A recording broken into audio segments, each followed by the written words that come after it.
Ganito yung mga pormahan ng mga old money look, yung mga simple lang. Alright, ganda.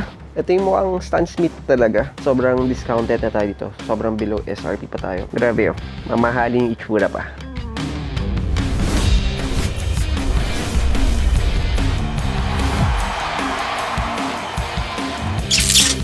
Pag narinig nyo yung salitang court shoes, ano pumapasok sa isip nyo? Basketball? Badminton? Well, sa mundo ng Adidas, ang court ay may malalim na kasaysayan na nagsisimula sa puting linya ng tennis court. Bago pa nauso ang mga Yeezys or yung mga Boost technology, ang Adidas ay kilala bilang pioneer ng performance gear.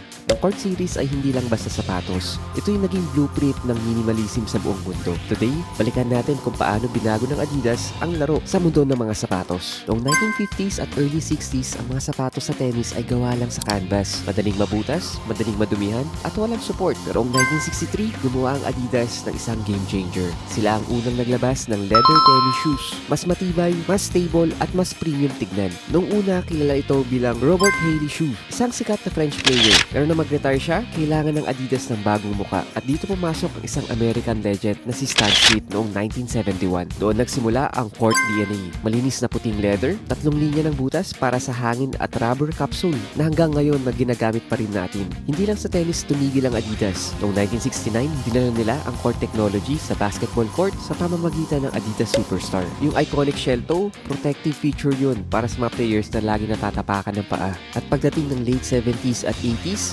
nagkaroon ng tech boom. Hindi lang basta plain white leather ang usapan. Lumabas ang mga model tulad ng Forest Hills na may gold stripes at lightweight sole at ang Continental 80 na may dual density rubber. Dito rin pumasok ang mga super iteration tulad ng Court Super na pag-uusapan natin. At ito yung era kung saan ang sapatos ay naging status symbol. Kung naka-Adidas Court shoes ka noon, ibig sabihin seryoso ka sa sports mo at sa forma mo. Pero ito yung plot twist. Ang mga sapatos na ginawa para sa mga pro athletes, ngayon, ginawang lifestyle shoes na rin. Sa UK, naging uniform ang Adidas Court shoes na mga football casuals. Gusto nila yung sapatos na malinis tignan kahit galing sila sa stadium. Sa kabilang dako naman, sa New York, ang Run DMC ay ginawang kalsada ang kanilang court gamit ang Superstars. Dahil sa mga subcultures na ito, ang Adidas Court shoes ay tumawid mula sa sports performance tungo sa lifestyle icon. Hindi mo na kailangan humawak ng raketa o tumira ng 3 points para magsuot ng sapatos na to. Bakit ngayon hinahanap pa rin yung mga court shoes ng Adidas? Kasi timeless sila.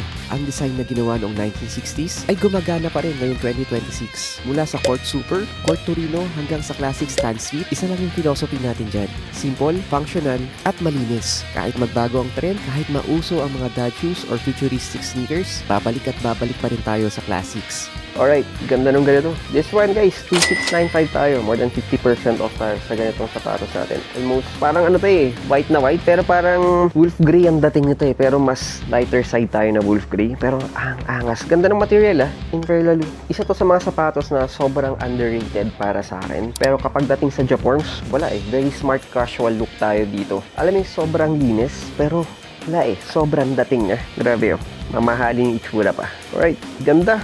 Ito yung mukhang Stan Smith talaga. This one, di bubutas ang bulsa mo. 2195 tayo sa ganito natin. Ganda pa ng kulay nito. Pastel tayo sa ganito. Sheesh! Ang linis. Tawa lang kasi bumabalik na naman tayo sa mga 90s. Kasi dati, nauso yung mga Stan Smith natin eh. Tapos yung mga elephant pants. Ngayon, yun naman yung usong-uso ngayon. Yung halos matatakpan na yung sapatos mo. Ganito na naman siya. And lalo na ngayon ha. So, iba yung craze din sa tennis ngayon. Thanks to Alex Ayala. Gandahan mga pormahan din. Ito yung mga sapatos na mapang tennis din talaga. Na pang old money look din. Alright, vegetarian look tayo. Pero dito vegetarian ha. Kasi ganda noon eh. Ang Stan Smiths ka na dito. So, yung Stan Smiths kasi natin, mahal din siya eh. This one, 2195 tayo sa ganito natin guys. Siyempre, sobrang discounted na tayo dito. Sobrang below SRP pa tayo. Pero yung the material itself, premium na material yung ginamit natin dito. Natutuwa lang ako sa mga ganitong pormahan. Parang feeling ko nasa tennis match or tennis court pa ako dito. Ganito yung mga pormahan ng mga old money look. Yung mga simple lang. Pero alam mo, lakas ng dating eh. Mga smart casual pa. So lang guys, so that's our 2 cents for today. God is good all the time.